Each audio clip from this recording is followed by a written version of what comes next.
রজব মাস চলমান। রজব মাস সম্মানিত 4 মাসের একটি। আল্লাহ তাআলা কোরআনে কারিমে 4টি মাসকে সম্মানিত মাস বলে ঘোষণা করেছেন।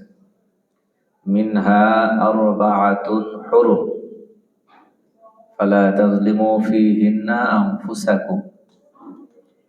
আল্লাহ তাআলা বলছেন 12 মাসের মধ্যে 4 মাস হলো সম্মানিত। এই 4 মাসের মধ্যে কোনো অন্যায় অপরাধ করো না, গুনাহ করো না। অন্য মাসেও নিষিদ্ধ, এই সম্মানিত মাসে কঠোরভাবে নিষিদ্ধ। গুনাহ করা যাবে না, অবিচার করা যাবে না, জুলুম করা যাবে না, নিজের উপরও না, অন্যের উপরও না। সম্মানিত 4 মাস, কোরআন বলছে যে 4টা মাস সম্মানিত। এখন সেই 4 মাস যদি খুঁজে বের করতে হয় তাহলে কোরআন থেকে খুঁজে বের করা যাবে না, কারণ কোরআনের কোথাও আল্লাহ এই 4 মাসের নাম উল্লেখ করেননি, শুধু বলে দিয়েছেন 4টা মাস কি সম্মানিত। তো খুঁজে পেতে হলে আসতে হবে হাদিসের কাছে। কোথায় আসতে হবে? হাদিসের কাছে। সুতরাং ওই সমস্ত মানুষের চিন্তাটা ভ্রান্ত চিন্তা, যারা মনে করে হাদিস দরকার নেই, কোরআনই যথেষ্ট। এরকম ভ্রান্ত চিন্তার লোক আছে না নাই? তো তারা এই তত্ত্ব কোত্থেকে পাবে? কোরআন তো এতটুকুন বলে দিয়েছে সম্মানিত মাস আছে এবং সম্মানিত মাসের সংখ্যা 4। তাহলে কোন কোন 4 মাস?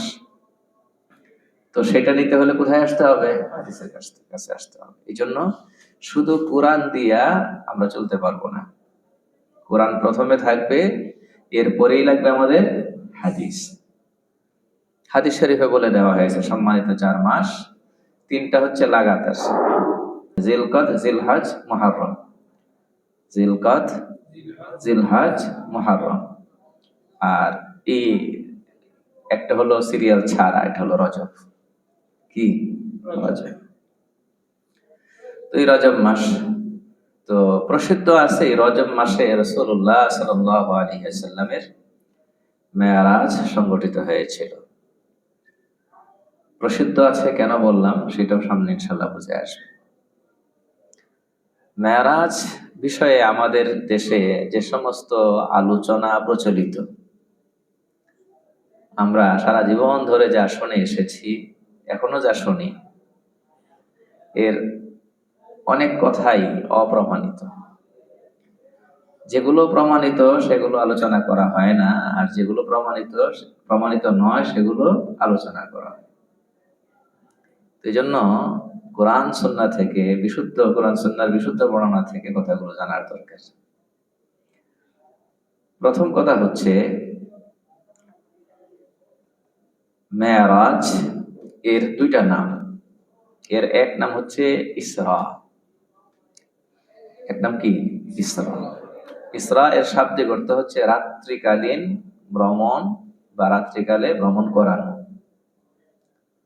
আর মেরাজ হচ্ছে উপরের দিকে আরোহণ করা। আসলে একই ঘটনার 2টা অংশ ছিল। 2টা অংশকে 2 নামে মূলত নামকরণ করা হয়েছে। রাসূলুল্লাহ সাল্লাল্লাহু আলাইহি ওয়াসাল্লামকে মসজিদে হারাম থেকে, মানে মক্কা থেকে মসজিদে আকসা পর্যন্ত যতটুকু সফর করানো হয়েছিল, কোরআনের ভাষা এটা হচ্ছে ইসরা। এটা কোরআনের ভাষায় কি? ইসরা। এটা কোরআন দ্বারা প্রমাণিত। সূরাতুল ইসরা বা সূরা বানী ইসরাঈল এর প্রথম আয়াতে এই ইসরার কথা বলা হয়েছে। এটাকে যদি কেউ অস্বীকার করে তাহলে সে কোরআন অস্বীকারী বলে গণ্য হবে এবং তার ঈমান থাকবে না।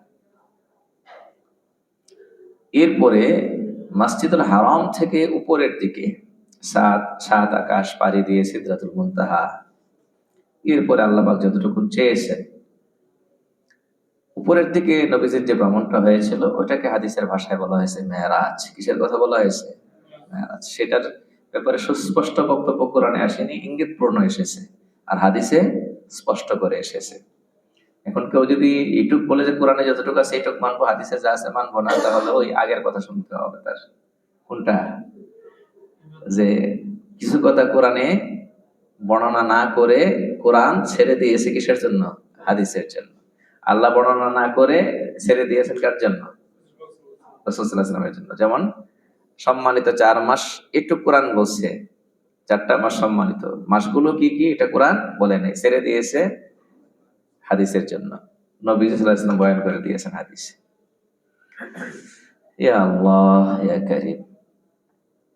তো এখানে দেখেন একটা গুরুত্বপূর্ণ বিষয়, আমাদের সমাজে প্রতি বছর রজব মাসের 27-এর রাতটা যখন আসে, সবাই বলে যে এটা কি শবে মেরাজ, মেরাজ রজনী। আমাদের দেশের ক্যালেন্ডার গুলোতে লেখা থাকে এটা কি শবে মেরাজ, সরকারি ছুটি পর্যন্ত হয়। তো আসলে মেরাজ কোন মাসের কোন তারিখে হয়েছে এটা কি মীমাংসিত? মীমাংসিত না। মীমাংসা করার ক্ষমতা কারো নেই।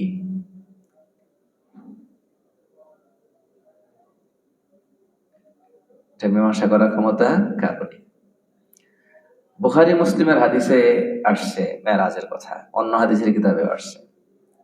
হাদিসের যত প্রকার আছে, সহিহ বলেন হাসান বলেন, সহির মধ্যে আবার প্রকার আছে, হাসানের মধ্যে প্রকার আছে, দাঈফ দুর্বল হাদিস, হাদিস তো অনেক রকমের আছে।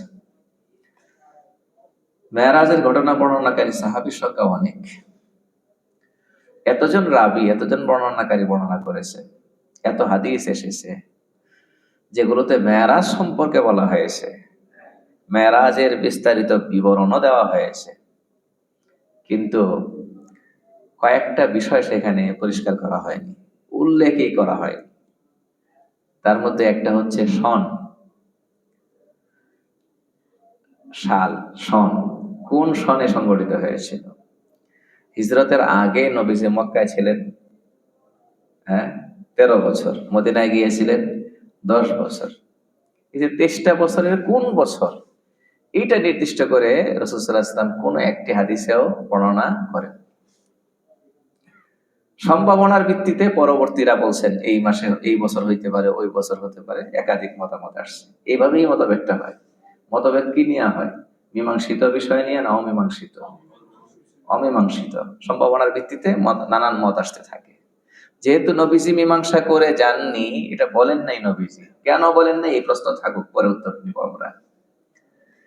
এই জন্য পরবর্তীতে সম্ভাবনার ভিত্তিতে বিভিন্ন আলামত, বিভিন্ন ইঙ্গিত, বিভিন্ন থেকে কেউ বলছে যে এটা মনে হয় অমুক বছরে হয়েছিল, কেউ বলছিল অমুক বছরে। দুইটা আহ, সময়ের কথা বিশেষ করে কিতাবে আসছে, একটা একটু শক্তিশালী, কারো কারো দাবি হচ্ছে যে এখানে এজমা বা ঐক্যমত হয়ে গেছে, সেটা হলো 10ম বছরে, নবুয়তের 10ম বছরে, মানে হিজরতের 1 বছর আগে, হিজরতের 1 বছর আগে। এই মতটা শক্তিশালী। আবার আর এক মত হচ্ছে হিজরতের 5 বছর আগে, বুঝছেন? তাহলে বছরটা পর্যন্ত রাসূল সাল্লাল্লাহু আলাইহি ওয়াসাল্লামের তরফ থেকে কি নাই, নির্দিষ্ট করে বলে দেওয়া নেই। কোন মাসে হয়েছিল সেখানেও 4টা-5টা মাসের কথা বলা হয়, সেখানে একমাত্র রজবের কথা বলা হয়নি। যেহেতু নবীজি সাল্লাল্লাহু আলাইহি ওয়াসাল্লাম বলে যাননি, এই জন্য এটা পরবর্তীতে কারো পক্ষে একেবারে 100 ভাগ বলে 100 ভাগ আস্থার সাথে বলা কি হয়নি, সম্ভব হয়নি। সম্ভাবনার ভিত্তিতে বলেছেন, কয়েকটা মাসের কথা আসছে। তারপরে মাস যেটাই হোক, কোন তারিখে হয়েছে সেটা নিয়েও একাধিক বক্তব্য আছে। এর মানে এইটাও হাদিসে মীমাংসিত না। তাহলে ব্যাপারটা কেমন হলো? বছর নির্দিষ্ট না, মাস নির্দিষ্ট না, তারিখটাও কি না নির্দিষ্ট। এখন আমরা নির্দিষ্ট পেলাম কোথায়, আর আমাদের নির্দিষ্ট করতে হয় কেন? কারণ নবী সাল্লাল্লাহু আলাইহি ওয়াসাল্লাম যা চাননি আমরা সেটা চেয়েছি, এই জন্য আমাদের নির্দিষ্ট একটা দিন দরকার হয়। নবীজি যা চাননি তা আমরা চেয়েছি, এই জন্য আমাদের এটা কি দরকার হয়, নির্দিষ্ট দিন দরকার হয়। কারণ আমরা এটাকে পালন করতে চাই, এই দিবসটা বা এই রজনীটা কি করতে চাই, পালন করতে চাই। তো পালন করার জন্য কি লাগবে, একটা নির্দিষ্ট দিন তারিখ তো লাগবে, বুঝতেছেন? নবী সাল্লাল্লাহু আলাইহি ওয়াসাল্লাম যে বছরে মেরাজ সংগঠিত হোক, এরপরে বহু বছর এই পৃথিবীতে তিনি ছিলেন কিনা, ছিলেন না? কোন হাদিসে কে আছে নবীজি কি করছেন, মেরাজের রাতে কিছু করেছেন? যারা হাদিস বলতে কি, হাদিসটা কি আসলে, যেটা যারা এই কথা বুঝে তারা তো এটা যাচাই করা সহজ, যে আসলে নবীজি মেরাজ পালন করছেন কিনা, বুঝতেছেন নাকি? তো নবীজি মেরাজ কি করেন নাই, কখনো পালন করেন নাই, এই ব্যাপারে কোনো প্রমাণ নেই। বুঝতেছেন? তো পালন করলেই তো নির্দিষ্ট হয়, পালন না করলে কি হয় না, নির্দিষ্ট হয় না। মেরাজ বলেন, ইসলাম বলেন, এটার হাকিকত হচ্ছে এটা হলো রাসূল সাল্লাল্লাহু আলাইহি ওয়াসাল্লামের অসংখ্য মুআজিজা, এর ভেতরে একটা মুআজিজা। যতগুলো মুআজিজা আল্লাহ তাআলা নবীজিকে দিয়েছেন, বড় বড় মুআজিজাগুলোর মধ্যে এটা অন্যতম একটা বড় মুআজিজা। যেমন একটা মুআজিজার কথা কোরআনে আছে, আরেকটা মুআজিজার কথা ইসরার কথাও তো আছে, আরেকটা মুআজিজার কথা আছে, সেটা হলো শাক্কুল কামার। নবীজি সাল্লাল্লাহু আলাইহি ওয়াসাল্লামের আঙ্গুলের ইশারায় আকাশের চাঁদ দ্বিখণ্ডিত হওয়া, এই বিবরণ কোরআনে আছে না নাই? আছে। পালন করা হয় নাকি? চন্দ্র দ্বিখণ্ডিত দিবস বা দ্বিখণ্ডিত রজনী পালন করা হয় নাকি? এটা একটা বিশ্বাসের বিষয়, মুআজিজা বিশ্বাসের বিষয়। কোরআনে আসছে বা হাদিসে আসছে, বিশ্বাস করলাম। ওটাকে যেমন নাকি কি করা হয়নি, ওটার তো নির্দিষ্ট দিন তারিখ বলা সম্ভব না। কোনটা? ওটা কোন মাসে হয়েছিল, কয় তারিখ হয়েছিল বলা যাবে নাকি? নবী সাল্লাল্লাহু আলাইহি ওয়াসাল্লাম বলেন নাই, কারণ এটা গুরুত্বপূর্ণ বিষয় না। কুরবানি কবে হবে এটা বলে দিয়েছেন, কোন মাসের কোন কোন তারিখে করা যাবে বলে দিয়েছেন না? বুঝতেছেন নাকি? হজ, হজ ফরজ আমল, হজ কোন দিবসে কোথায় কোন আমল করতে হবে বলে দিয়েছেন না? যেটা বলা সেটা তো নবীজি বলেই দিয়েছে, সেখানে অস্পষ্টতা কিছু নেই। তো এটা আমলের জিনিস না, এই জন্য এটা দিন তারিখ তারা নির্দিষ্ট করতো না। এই প্রথাগত যে আজকাল যে বিভিন্ন রকম আমল আমরা করি, এগুলো রাসূল সাল্লাল্লাহু আলাইহি ওয়াসাল্লামের যুগে ছিল না। আমল করতে গেলে নির্দিষ্ট লাগে, আমল না করলে নির্দিষ্ট লাগে না। এই যে আমরা এখানে যারা আছি, অনেকে তো মাশাআল্লাহ বয়স হয়েছে, দাড়ি পাকা। আপনাদের বাস্তব জন্ম তারিখটা কবে আমার মনে হয় অনেকেই জানেন না। কেন? আমাদের বাবারা, দাদারা, মায়েরা, দাদিরা, ওনারা এই জন্মদিন মনে রাখার চিন্তা করতেন না, কারণ পালন করার মতো তাদের কোনো মাথার মধ্যে এরকম চিন্তাও আসেনি। আর আজকাল যেহেতু পালন করার কি হয়েছে, একটা রেওয়াজ চালু হয়েছে, এই জন্য সবাই কি মনে রাখে, বাচ্চারা পর্যন্ত মনে রাখে, ওরাও খুশিতে নাচতে থাকে যে এই যে অমুক তারিখ আমার কি বার্থডে, জন্মদিবস। তাহলে পালন করলেই নির্দিষ্ট হয়, পালন না করলে নির্দিষ্ট করা দরকারও হয় না, এই চিন্তাও আসে না। বুঝতে পেরেছেন? তাহলে এখানে আমরা নিজেরাই বুঝে নিলাম যে এটা আসলে পালন করার মতো রাত না। কোনটা? মেরাজের রাত পালন করার মতো রাত না। আজকেও আমাকে হোয়াটসঅ্যাপে একজনে একটা লিঙ্ক পাঠাইছে, 27 তারিখে এত রাকাত নামাজ নাকি পড়তে হয়, বললে নাকি কি হয়। তো পরে আবার আমি যেহেতু কোনো উত্তর দিইনি, আমার কাছে সাক্ষাতে আবার জিজ্ঞাসা করছে এটা দেখছিলেন? আমি বললাম এই সমস্ত বেহুদা জিনিস দেখার আমার কি নেই, সময় নেই। ওনার কাছে কি নতুন করে ওহী নাজিল হয়, নাকি ওনার কাছে নতুন করে হাদিস আসে? কথাটা বুঝতে পেরেছেন নাকি? তাহলে প্রথমত এটা আমাদের বিশ্বাসের জিনিস। কোনটা? ইসরা এবং মেরাজ কিসের বিষয়? বিশ্বাসের বিষয়। এখানে আমলের কোনো কিছু নাই। করতাম যদি কি করতেন? নবী সাল্লাল্লাহু আলাইহি ওয়াসাল্লাম বলেন না, অনেক বছর আগে 2000 সম্ভবত 2007-এর ঘটনা হবে, সম্ভবত 2007-এর ঘটনা হবে। তো আমি এক মহল্লায় থাকতাম,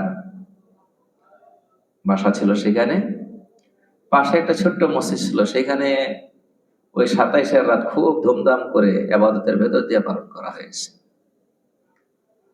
তো ওই মহল্লার এক বৃদ্ধ লোক জিজ্ঞাসা করলো যে হুজুর মেরাজের রাতে, এই ঘটনার আগে জিজ্ঞাসা করছে, মানে 27 আসার আগে জিজ্ঞাসা করছে যে মেরাজের রাতে নামাজ কত রাকাত, কেমনে পড়তে হয়।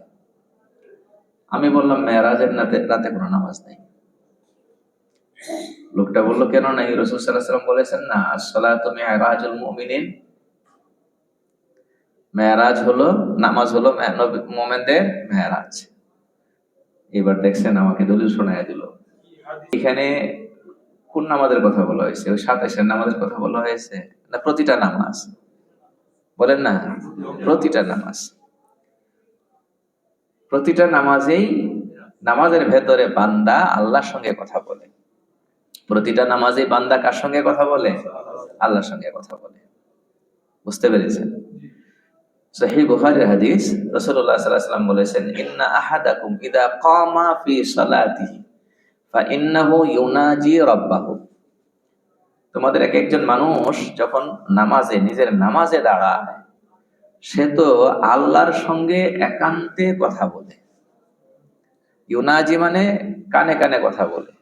তো আল্লাহর সঙ্গে কানে কানে কথা বলা মানে আল্লাহর সঙ্গে তার একান্ত গোপনে কথা হচ্ছে, সে জানে, আর যার সঙ্গে বলছে তিনি জানেন, আর কেউ জানে না। এবং হাদিসে আছে, সূরা ফাতিহা আমরা যখন পড়ি, আমরা এক এক আয়াত পড়ি, আল্লাহর তরফ থেকে প্রত্যেকটা আয়াতের কি আসে? জবাব আসে। তাহলে আল্লাহর সঙ্গে আমাদের কথা হয় কি হয় না? এই অর্থে উলামায়ে কেরাম বলছেন যে এই উক্তিটা অর্থের দিক থেকে ঠিক আছে। as-salatu মিরাজুল মুমিনিন বা মিরাজুল মুমিন, নামাজ হচ্ছে মুমিনদের জন্য মেরাজ স্বরূপ। অর্থাৎ নবীজি মেরাজে গিয়ে যেমন আল্লাহর সঙ্গে কথা বলেছেন, বান্দা নামাজে দাঁড়িয়ে আল্লাহর সঙ্গে করে কথা বলে, এই অর্থে। আর এটা উক্তি, এটা কারো না কারো উক্তি, কোন মনীষীর উক্তি।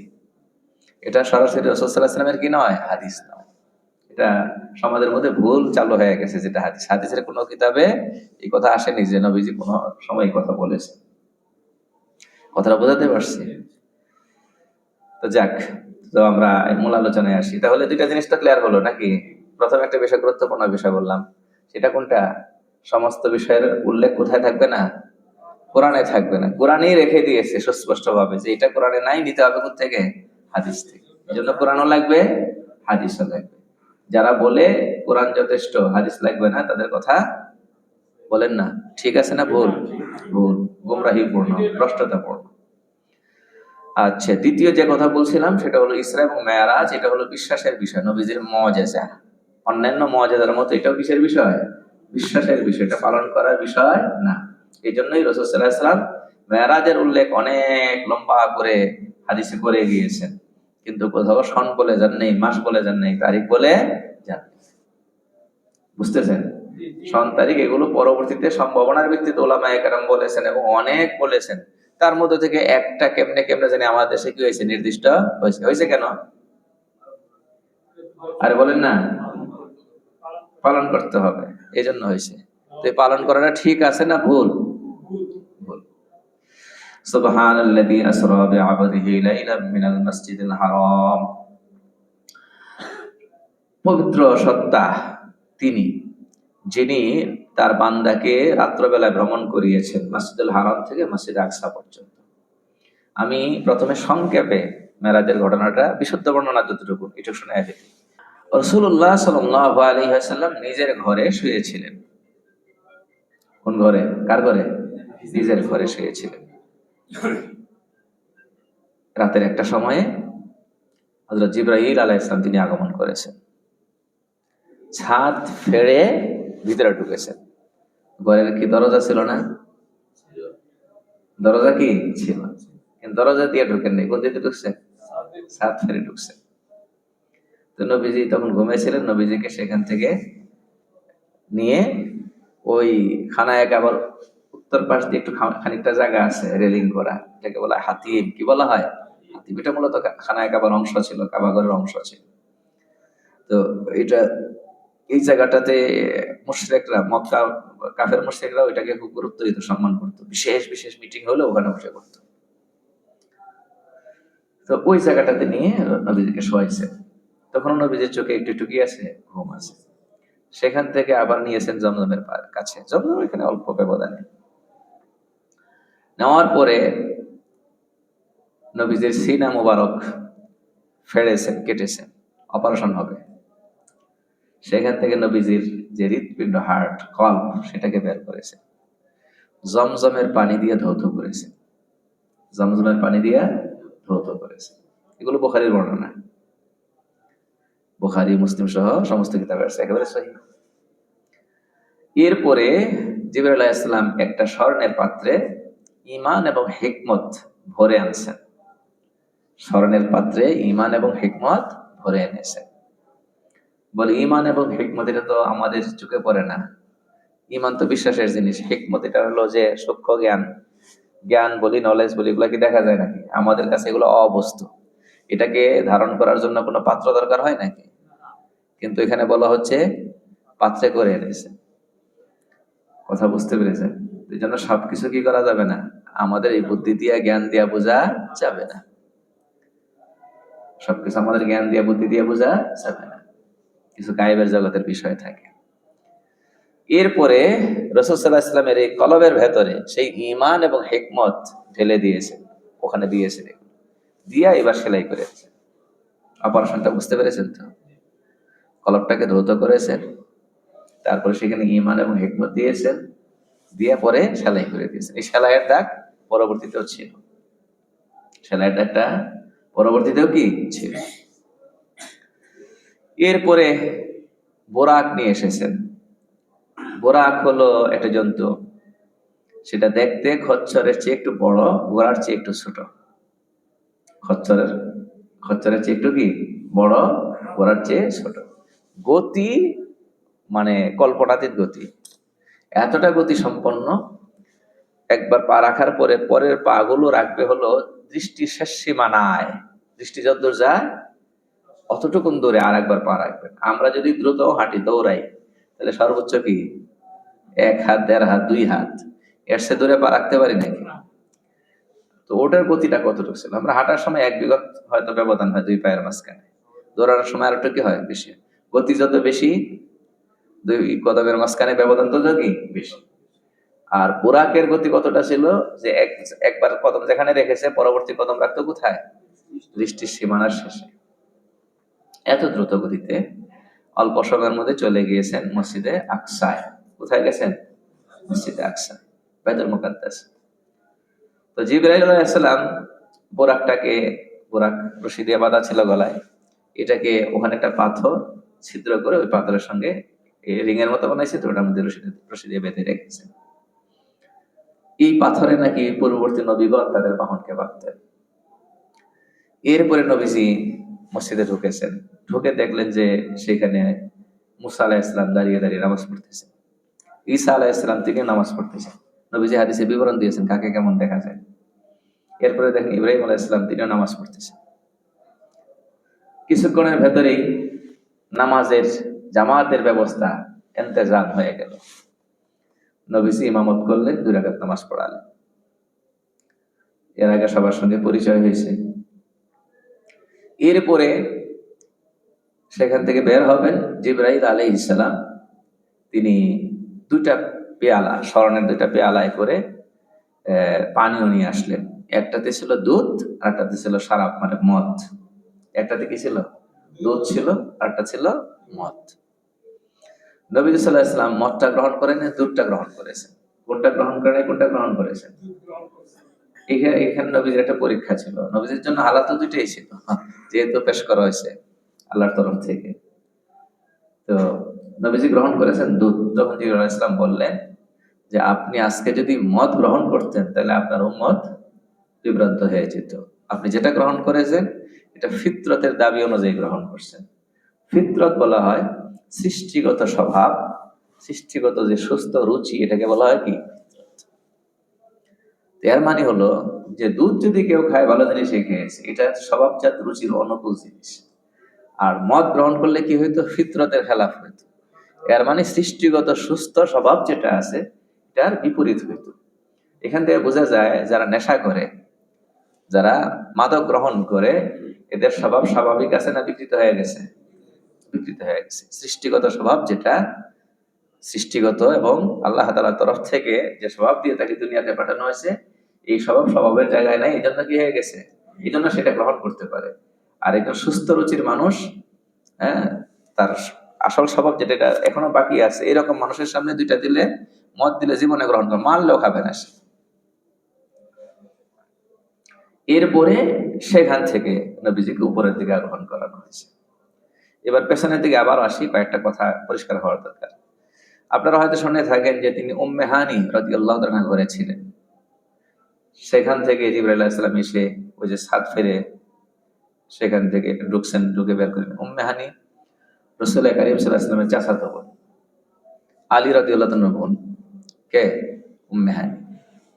তো এই বর্ণনাটা বুখারীর বর্ণনার বিপরীত, বুখারী মুসলিমের বর্ণনার, বিশুদ্ধ বর্ণনার বিপরীত। এখন সেটা যদি গ্রহণ করা হয় তাহলে বড় একটা প্রশ্ন সামনে চলে আসে। প্রশ্নটা কি? যে উম্মে হানির ঘরে নবীজি থাকবেন কি করে? উম্মে হানি তো নবীজির স্ত্রী ছিলেন না, মাহারাম না। মাহারাম বোঝেন তো? চাচাতো বোন কি মাহারাম নাকি? চাচাতো বোন তো কিনা মাহারাম। এই বিরাট প্রশ্নটা সামনে চলে আসে। তো এটার জবাব তো সহজ, যে আমরা বিশুদ্ধ বর্ণনার বিপরীত ওই বর্ণনা নিব কেন? বিশুদ্ধ বর্ণনায় আছে নবীজি নিজের ঘরে ছিলেন। কি বলছি? বিশুদ্ধ বর্ণনায় কি আছে? নবীজি উম্মে হানির ঘরে ছিলেন না, কার ঘরে ছিলেন? নিজের ঘরে ছিলেন। বুখারী মুসলিমের হাদিস, ফুরিজা আন সাকফি বাইতি, ফুরিজা আন সাকফি বাইতি, বাইতি মানে আমার ঘর। নবীজি বলছেন যে আমার ঘরের ছাদ বিদীর্ণ করা হয়েছে, ফাড়া হয়েছে। ওয়া আনা বিমাক্কাত, এবং আমি তখন মক্কায় ছিলাম। এখান থেকে এইটুকু কথা বোঝা যায় যে মেরাজের ঘটনা মক্কার জীবনে সংঘটিত হয়েছে। ওই যে একটু আগে বলছিলাম, একটু নবীজি বলছেন, কিন্তু কি বলেন নাই? বছরটা বলেন নাই, কোন বছরে হয়েছে, মাসও বলেন নাই, তারিখও বলেন নাই। আর এখানে ওই যে আমার ঘরের ছাদ, ফুরিজা আন সাকফি বাইতি, আমার ঘরের ছাদ, এর দ্বারা বোঝা গেল নবীজি নিজের ঘরেই ছিলেন। কার ঘরে ছিলেন না? উম্মে হানির ঘরে ছিলেন। বুঝতে পেরেছেন? এখন কথা, ওই প্রশ্নটা থেকে যায় না যে ওই দরজা দিয়ে না ঢুকিয়া ছাদ ফাইরা কেন ঢুকছে? এখানে একটা বার্তা আছে। সেই বার্তাটা কি? শুরু থেকে বুঝিয়ে দেওয়া হয়েছে এটা স্বাভাবিক ঘটনা না অস্বাভাবিক ঘটনা। কি বলছি? স্বাভাবিক ঘটনা না অস্বাভাবিক ঘটনা। এখানে একটা বার্তা হয়ে গেল আর কি। কারণ ঘরে যদি দরজা দিয়ে ঢুকতে হলো, ঢোকা হইতো, তাহলে স্বাভাবিক ভাবে ঢোকা হইতো। ছাদ বিদীর্ণ করে ঢোকা মানে অস্বাভাবিক ভাবে ঢোকা। বার্তা দেওয়া হয়েছে এটা স্বাভাবিক ঘটনা অস্বাভাবিক ঘটনা, অস্বাভাবিক ঘটনা। আল্লাহ তাআলা কোরআনে কারিমের এই যে আয়াত ইসরা সম্পর্কে বলেছেন, এখানে প্রথম শব্দই বলেছেন সুবহান, সুবহানাল্লাযী আসরা বিআবদিহি। সুবহান ব্যবহার হয় আশ্চর্যান্বিত হওয়ার মতো কোনো ব্যাপারে, যেখানে অবাক হয়, মানুষ তাআজ্জুব বনে যায়, এই ধরনের ক্ষেত্রে কি বলি? সুবহানাল্লাহ। কথা বুঝতে পেরেছেন নাকি? এখানে আল্লাহ এটা বুঝিয়ে দিয়েছেন যে এই মেরাজের পুরা বিষয়টা, ইসরা এবং মেরাজের পুরা বিষয়টা, এটা একটু ব্যতিক্রম। এটা স্বাভাবিক না, এটা অস্বাভাবিক ঘটনা, এটা লৌকিক না অলৌকিক ঘটনা। সুতরাং এটা যদি তোমাদের জ্ঞান এবং বুদ্ধি দিয়ে বোঝার চেষ্টা করো, তোমাদের বিজ্ঞান দিয়ে যদি বুঝতে চেষ্টা করো, তাহলে তোমাদের কাছে এটা অবিশ্বাস্য মনে হবে, বিশ্বাস করতে পারবে না। এটা তোমাদের বুদ্ধি দিয়ে জ্ঞান দিয়ে বোঝার সুযোগ নাই, দুনিয়ার বিজ্ঞান দিয়ে এটা ব্যাখ্যা করার সুযোগ নাই। কথা বুঝাইতে পারছি না? এটা আল্লাহ তাআলার কুদরত দেওয়া হয়েছে। সুবহানাল্লাযী আসরা, সুবহান শব্দের অর্থ হচ্ছে পবিত্র। কি থেকে পবিত্র? সমস্ত দুর্বলতা, অক্ষমতা, সীমাবদ্ধতা সবকিছু থেকে পবিত্র আল্লাহ। তো মানুষের একটা সক্ষমতা অক্ষমতার প্রশ্ন আছে, আল্লাহর কি সক্ষমতা অক্ষমতার প্রশ্ন আছে? এটা আমি মেসাল দেই না, দৃষ্টান্ত দিই না অনেক সময়, যে আমি যদি আমার বাচ্চাকে বলি তুমি যদি এই পরীক্ষায় ভালো করতে পারো, তাহলে তোমাকে এই হেলিকপ্টারে করে কক্সবাজার ঘুরিয়ে আনবো, তাহলে আমার মেয়েটা হয়তো বা আমার ছেলেটা হয়তো কি করবে না? বিশ্বাস করবে না। আব্বু জীবনে নিজে চড়ে নাই হেলিকপ্টারে, আর আমারে ঘুরিয়ে আনবে। তো আমার এটা সক্ষমতার বাইরে বলে সে কি করবে না? বিশ্বাস করবে না, মনে করবে এমনি বলেছি। কিন্তু যার অনেক টাকা আছে, অনেক টাকা আছে, লক্ষ লক্ষ টাকা মাসে খরচ করতে পারে, ওইরকম একজন ব্যক্তি যদি এটা বলে, অথবা হেলিকপ্টারের মালিক এমন একজন লোক যদি বলে, এটা খুব স্বাভাবিক বিষয়। তো আমাদের হেলিকপ্টারের মালিক লোক আছে না নাই? আছে। কথা বুঝতে পেরেছেন? তাহলে যার সক্ষমতা নাই তার কাছে যেটা অসম্ভব, যার সক্ষমতা আছে তার কাছে এটা কি না? অসম্ভব না, তার কাছে এটা কি সম্ভব।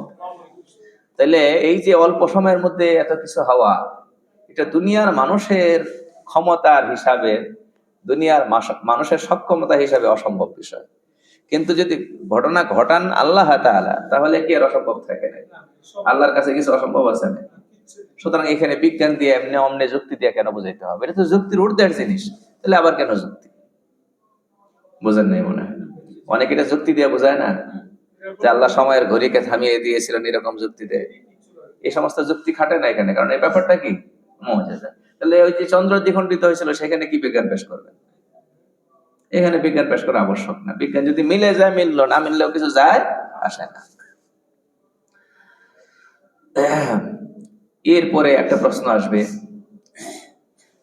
দুইবার জিবরাইল আলাইহিস সালাম স্মরণের পাত্র ব্যবহার করেছেন। নবীজির কল্প যখন কি করবেন? বের করে জমজমের পানি দিয়ে ধুইবেন, এবং ধুইছেন, ধোয়ার পরে স্বর্ণের পাত্রে করে কি নিয়ে আসছেন? ওই যে ইমান এবং হেকমত, স্বর্ণের পাত্র করে নিয়ে আসছেন। আবার মসজিদুল আকসায় যখন নামাজ থেকে অবসর হলেন, তখন জিবরাইল আলাইহিস সালাম স্বর্ণের পেয়ালায় করে কি নিয়ে আসছেন? শরাব আনছেন, দুধ আনছেন। এখন এই যে স্বর্ণের পেয়ালা ব্যবহার করা, স্বর্ণের পাত্র ব্যবহার করা, এটা কি জায়েজ? এটা তো না জায়েজ, এটা তো হারাম। কথা বুঝতে পেরেছেন? প্রশ্ন এটা আসে না? হারাম যেটা আমরা জানি, হারাম যেটা জানি, আমার মনে হয় আমরা অনেকেই জানি না। স্বর্ণের পাত্র ব্যবহার, স্বর্ণের অলংকার ব্যবহার, স্বর্ণের পাত্র ব্যবহার মুসলিম নর নারী সবার জন্য হারাম। কি বলছি? স্বর্ণের পাত্র ব্যবহার করা, স্বর্ণের পেয়ালা ব্যবহার করা, স্বর্ণের গ্লাস বা মগ ব্যবহার করা, স্বর্ণের যে কোনো আসবাবপত্র ব্যবহার করা মুসলিম নারী পুরুষ সকলের জন্যই হারাম। সকলের জন্য কি? আর স্বর্ণের অলংকার ব্যবহার করা পুরুষের জন্য হারাম, পুরুষের জন্য হারাম, নারীদের জন্য কি না? হারাম। রাসূলুল্লাহ সাল্লাল্লাহু আলাইহি ওয়াসাল্লাম তিনি ইরশাদ করেন, লা তাশরাবু ফি আনিয়াতিল যাহাবি ওয়াল ফিদ্দা ওয়া লা তালবাসুল হারিরা ওয়াদ দিবাজ ফা ইন্নাহা লাহুম ফিদ দুনিয়া ওয়া লাকুম ফিল আখিরাহ। নবীজি বলেছেন যে স্বর্ণ রূপার পাত্রে পানাহার করো না, স্বর্ণ রূপার পেয়ালায় পান করো না। এটাকে গ্লাস বা মগ বানায় না স্বর্ণ রূপার। এবং রেশমের যত প্রকার আছে, কোন রেশমের কাপড় তোমরা ব্যবহার করো না। কারণটাও বলে দিয়েছেন, ইন্নাহা লাহুম ফিদ দুনিয়া, এটা যারা অমুসলিম অবিশ্বাসী তাদের জন্য দুনিয়ায় ব্যবহারের সুযোগ আছে, তারা দুনিয়াতে ভোগ করবে। ওয়ালাকুম ফিল আখিরাহ, আর তোমরা এই জিনিসগুলো ব্যবহার করবে কোথায়? জান্নাতে। ইমানদারদের জন্য দুনিয়াতে উচ্চ বিলাসিতা আল্লাহ তাআলা নিষিদ্ধ করে দিয়েছেন। স্বর্ণের পাত্র পেয়ালা ব্যবহার করা এটা উচ্চ বিলাসিতা। দুনিয়াতে ইমানদারদের জন্য এটা নিষেধ করছেন। দুনিয়াতে ইমানদারদের চাওয়া পাওয়া পূরণ করার সুযোগ আছে নাকি, কিন্তু এটা সীমানার ভেতরে থেকে। কিসের ভিতরে থেকে?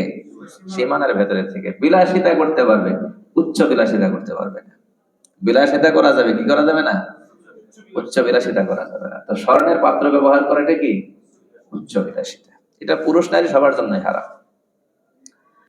অলংকার ব্যবহার করার ক্ষেত্রে নারীদের জন্য, নারীরা নাকে, কানে, গলায় আংটি, হাতের আংটি, এসব জায়গায় স্বর্ণ ব্যবহার করতে পারবে, নারীদের জন্য জায়েজ। পুরুষের জন্য কি নেই? জায়েজ। একদিন রাসূল কারীম সাল্লাল্লাহু আলাইহি ওয়াসাল্লাম ডান হাতে নিলেন রেশমের কাপড়, বাম হাতে নিলেন স্বর্ণ। নেওয়ার পর বললেন, ইন্না হাদাইনি হারামুন আলা যুকুরি উম্মতি, এই দুই বস্তু, রেশমের কাপড় এবং স্বর্ণ, এটা নিষিদ্ধ, হারাম। কাদের উপর হারাম? আলা যুকুরি উম্মতি, আমার উম্মতের পুরুষদের উপর, আমার উম্মতের পুরুষদের উপর। তাহলে বোঝা গেল মুসলিম পুরুষদের জন্য স্বর্ণের অলংকার ব্যবহার করার কোন সুযোগ নেই। না চেইন ব্যবহার করতে পারবে স্বর্ণের, না আংটি ব্যবহার করতে পারবে স্বর্ণের। আমার তো মনে হয় এই মাসালাটা হয়তো জানে না, অথবা জানলেও গুরুত্ব দেয় না। কিছু মানুষকে দেখা যায় তাদের গলায় স্বর্ণের চেইন আছে না নাই, মুসলিম, আবার স্বর্ণের আংটি সমানে আছে। এখানে আরেকটা মাসআলা মনে রাখতে হবে, পুরুষ পুরুষেই, এবার ছোট বাচ্চা যে, তার জন্য এটা হারাম। ছোট্ট ছেলে, তারে যদি আপনি গিফট দেন, অনেক সময় হয় যে আপনার মেয়ের ঘরে একটা সন্তান এসেছে, আপনার নাতি নাকি, এখন আপনি নানা হিসেবে কিছু দিতে হচ্ছে, তো আপনি সেই নাতিকে, ছেলে তো, তার একটা চেন দিয়ে দিলেন, বলে কি দিই, কাপড় চোপড় দিলে তো এটা মানাবে না নানা হিসাবে, চেন দিয়ে দিই, স্বর্ণের আংটি দিয়ে দিই, দিতে পারবেন? হ্যাঁ, দিতে পারবেন বলতে এখানে একটা শর্ত, কঠিন শর্ত যোগ করে দিতে পারবেন, যেটা ব্যবহারের জন্য দেই নাই, সম্পদ হিসাবে দিয়েছি, ব্যবহার করতেছিও না। কিন্তু আপনার এই কথা তারা রাখবে, পড়াবে তো শোধ করে। এটা বলা লাগছে এই জন্যই, পুরুষ স্বর্ণের অলংকার ব্যবহার করা নিষিদ্ধ, ব্যবহার করা হারাম, কিন্তু মালিক হওয়া হারাম নাকি? মালিক হওয়া হারাম না। আপনি যদি সম্পদ হিসাবে স্বর্ণের অলংকার কিনতে থাকেন, আপনি কিছু টাকা পয়সা আছে ব্যাংকে জমা না রেখে আপনার মনে চাইলো যে কি করি, স্বর্ণ কিনে কিনে রেখে দিই। আপনি 1 কোটি টাকার স্বর্ণ কিনে রেখে দিলেন, 20 লাখ টাকার স্বর্ণ কিনে রেখে দিলেন, 20 বছর পরে বিক্রি করবেন, 10 বছর পরে বিক্রি করবেন, যখন দরকার হয়। এখানে একটা ব্যবসা হবে, হবে কি হবে না? এটা জায়েজ না? না জায়েজ? এটা কি জায়েজ? তাহলে পুরুষের জন্য স্বর্ণের অলংকার মালিকানায় রাখা জায়েজ আছে, গায়ে ব্যবহার করা কি নেই? জায়েজ। আর মহিলাদের জন্য কি আছে? মহিলাদের জন্য স্বর্ণের অলংকার ব্যবহার করার অনুমতি শরীয়ত দিয়েছে, কারণ মহিলাদেরকে আল্লাহ তাআলা বানিয়েছে এইভাবে, তাদের স্বভাবের ভেতরে আছে সাজসজ্জা, এবং তারা সাজসজ্জা করুক, এটা আল্লাহ রাসূল চান। এই জন্য সাজসজ্জার একটা উপকরণ হিসেবে তাদের জন্য কি রাখা হয়েছে? স্বর্ণ রূপার অলংকারাদি ব্যবহারের অনুমতি রাখা হয়েছে। তাহলে এটা হলো গায়ে ব্যবহার করার জিনিসের ক্ষেত্রের মাসালা। এখন ওই প্রশ্ন, রাসূল সাল্লাল্লাহু আলাইহি ওয়াসাল্লামের কাছে যে স্বর্ণের পেয়ালায় পাত্রে করে যে কি করা হলো, পানি আনা হলো, ওটার জবাব হলো যে এই যে ব্যাপারগুলো ঘটছে এগুলো এই যে মাটির পৃথিবী, এই পৃথিবীর মাসালা না, পৃথিবীর বিষয় না, এটা ঊর্ধ্ব জগতের বিষয়। কিসের বিষয়? ঊর্ধ্ব জগৎ। পুরা ব্যবস্থাপনাটা ঊর্ধ্ব জগতের। বলেন, পুরা ব্যবস্থাপনাটা ঊর্ধ্ব জগতের। হালাল হারামের বিষয় এই জগতের, হালাল হারামের বিষয় এই জগতের। যত হালাল হারাম, এই যে এই জগতে যত জিনিস নিষিদ্ধ হবে, এগুলো কি এই জগতের বাইরে গেলে নিষিদ্ধ থাকবে নাকি? কথা বলেন না। এই যে মদের কথা বলা হচ্ছে, এটা এই জগতে নিষিদ্ধ, এই জগতের বাইরে গেলে কি নিষিদ্ধ থাকবে নাকি? আমরা তখন পরজগতে যাবো, নিষিদ্ধ থাকবে? তাহলে এই প্রশ্নগুলো এখানে আসবে না। এরপরে প্রথম আকাশ, সেখানে আল্লাহ তাআলা নবী রাসূলদের কয়েকজনকে রেখে দিয়েছেন নবীজিকে ইস্তেকবাল করার জন্য, স্বাগত জানানোর জন্য। বলে নবীরা কোথায় আছেন? কবরে নাকি ওই যে বাইতুল মুকাদ্দাসে, নাকি আকাশে? আকাশে। রাখেন কে? বলেন না, রাখতেছেন কে? আল্লাহ। তো আল্লাহ তাআলা তো পারেন, যখন খুশি যেখানে খুশি তাকে সেখানে রাখতে পারেন না? নবীদের রূহ তো একটাই, নাকি এক নবীর কয়েকটা রূহ আছে? কপি আছে নাকি? আদমের রূহের কয়েকটা কপি এরকম, হ্যাঁ, মুসা আলাইহিস সালামের রূহের কয়েকটা কপি এরকম। এখানে কোনো কপি টপি নেই। আল্লাহ তাআলা যখন যেখানে খুশি সেখানে তাদেরকে রাখছেন। যখন মসজিদুল হারামে, মসজিদে আকসার মধ্যে তাদেরকে একত্রিত করা, সেখানে একত্রিত করছেন। যখন প্রথম আকাশে একত্রিত করে সেখানে করছেন, যেখানে করা সেখানে করছেন। দ্বিতীয় আকাশে নবীদের কারোর সাথে সাক্ষাৎ হয়েছে, তৃতীয় আকাশে হয়েছে, চতুর্থ আকাশে হয়েছে, পঞ্চম আকাশে হয়েছে। আচ্ছা, সপ্তম আকাশে হয়েছে হযরত ইব্রাহিম আলাইহিস সালামের সঙ্গে। সপ্তম আকাশে রাসূলুল্লাহ সাল্লাল্লাহু আলাইহি ওয়াসাল্লামের সঙ্গে ইব্রাহিম আলাইহিস সালামের সাক্ষাৎ হয়। তিনি দেখবেন যে ইব্রাহিম আলাইহিস সালাম বাইতুল মামুরের দেয়ালে হেলান দিয়ে বসে আছেন। কিসের দেয়ালে? বাইতুল মামুরের দেয়ালে হেলান দিয়ে বসে আছেন। বাইতুল মামুর হচ্ছে বাইতুল্লাহ শরীফের বরাবর, কাবা শরীফের বরাবর সপ্তম আকাশে একটা মসজিদ, আল্লাহর ঘর। ওটাতে তাওয়াফ হয়, ওখানে তাওয়াফ করেন ফেরেশতারা। ওখানে উমরা ভিসা নিয়ে আমাদের পক্ষে যাওয়া কিনা সম্ভব না, নাকি যাওয়া যাবে? তো সেখানে ফেরেশতারা তাওয়াফ করেন, এবং হাদিস শরীফে এটাও বলা হয়েছে যে প্রতিদিন 70,000 ফেরেশতা তাওয়াফের সুযোগ লাভ করে। প্রতিদিন 70,000 ফেরেশতা। এরপরে এই যে ফেরেশতা একবার তাওয়াফ করলো, এর আর দ্বিতীয়বার সুযোগ পাবে না, কারণ সিরিয়াল শেষ হয় না। তো সিরিয়াল ঘুরে আসার মতো সুযোগ নেই। আল্লাহ তাআলা ফেরেশতা কি পরিমাণ বানায় রাখছে। ইব্রাহিম আলাইহিস সালাম রাসূল সাল্লাল্লাহু আলাইহি ওয়াসাল্লামকে বললেন, ইয়া মুহাম্মদ আকরি উম্মাতাকা মিন্নি সালাম। সুবহানাল্লাহ। আপনার উম্মতকে আমার সালাম বলবেন। ওয়া আখবিরহুম, এবং তাদেরকে এই বার্তাটা পৌঁছাবেন, এই সংবাদটা পৌঁছাবেন।